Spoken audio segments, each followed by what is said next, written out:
Morning friends. Day 16 का हम लोग काम करते हैं। पहले 15 के शब्दों को हम लोग एक बार देख लें। आपको याद होगा रिफॉर्मर जो बदलाव चाहता है उसका उल्टा कट्टर, जो ट्रेडिशनलिस्ट हो बदलाव नहीं चाहे डाई हार्ड।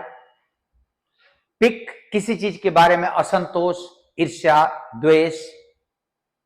और उसका बी आप देख लो कॉर्डियलिटी, आपस में भाईचारा, सौहार्द। फरीडेडी रिफॉर्मर का उल्टा, तो इसका ऑपोजिट यहां चला जाएगा रिवोल्यूशनरी। तो तुम इन दोनों को एक साथ ले लो और इसको इसके साथ जोड़ लो सिनोनिम में। एंड कंपैशन किसी के प्रति सहानुभूति, वेनम ईर्ष्या या द्वेष। नेक्स्ट,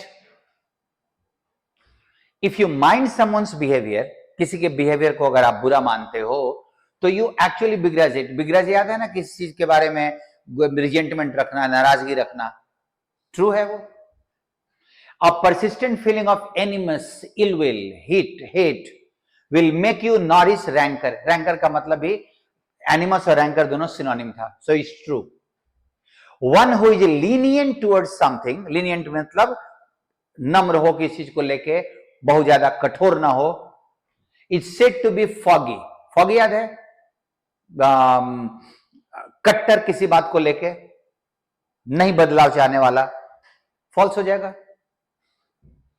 इफ यू कोवेट समथिंग, किस चीज के बारे में आपको बहुत लालच हो, आप उस चीज को चाहते हो, मन में उसके किसी और के पास हो तो ईर्ष्या हो. यू हैव एमिएबिलिटी, सौहार्द है उसके प्रति, गलत, false. A feeling of spite, spite का मतलब वही हो गया एनिमस, ईर्ष्या, द्वेष.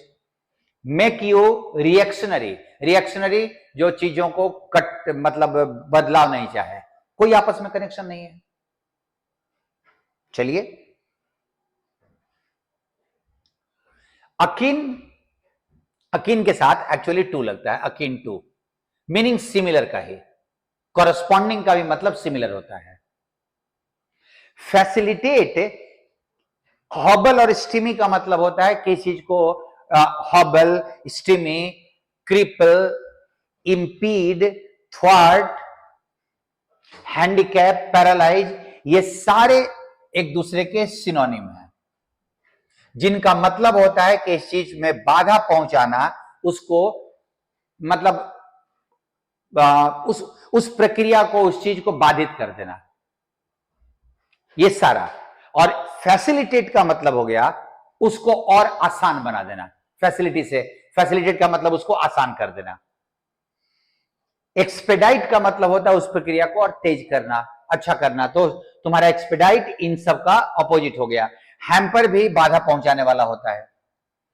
अब ये अगर दोनों का मतलब सिमिलर है तो डाइवर्जेंट का मतलब ऑपोजिट हो जाता है, डिफरेंट हो जाता है. आप ध्यान दीजिएगा, कॉग्नेट सिमिलर वाला meaning. So akin to, corresponding और कॉग्नेट तीनों का मतलब सिमिलर हो गया. इसका मतलब किसी चीज को आसान बना देना, इसका प्रक्रिया को बाधा पहुंचाना, सिमिलर मीनिंग. यहां बाधा पहुंचाना. Flesh and blood, kith and kin, ये रिलेशंस बोलते हैं, ब्लड रिलेशंस, हमारे सगे संबंधी. उसके लिए एक कंसैंग्युइनिटी भी होता है. अगर मैं किसी को बोलूं कि वो मेरा ब्लड रिलेशन है, तो हम ये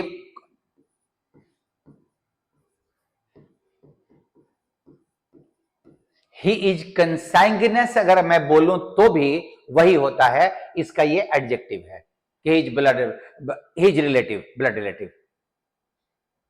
डाइवर्जेंट हो गया डिफरेंट वाला. हैम्पर, बाधा पहुंचाना. कंट्रास्टिंग, डिफरेंट, सिमिलर का उल्टा. एक्सपेडाइट, प्रक्रिया को तेज करना. सो आज के शब्द बड़े क्लियर हैं. हैमस्ट्रिंग, हैमस्ट्रिंग दो होता है. नाउन के तौर पे हैमस्ट्रिंग का मतलब होता है पैर के पीछे वाला जो नस होता है उसको बोलते हैं. जो कभी कभी आप लोग क्रिकेट में सुनते होंगे कि प्लेयर का हैमस्ट्रिंग पुल हो गया है. और उसका एज अ वर्ब मतलब होता है to severely restrict the efficiency, किसी चीज के काम को, कुशलता को बहुत बाधित कर देना.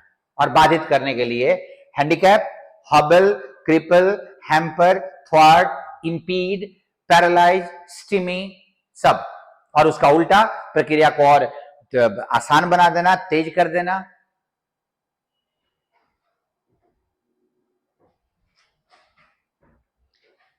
किंड्रेड, अब ये नाउन और एडजेक्टिव दोनों है। नाउन के तौर पे इसका मीनिंग होता है वंस फैमिली और रिलेशंस, परिवार के या सगे संबंधी। Relatives, flesh and blood, kith and kin, consanguinity, ये सब फैमिली ब्लड रिलेशंस। एडजेक्टिव के तौर पे होता है सिमिलर इन काइंड, एक ही तरह के, और एक ही तरह में related, matching, corresponding, akin, cognate, और उसका उल्टा एक ही तरह का, अलग अलग तरह का, contrasting, different, divergent and separate.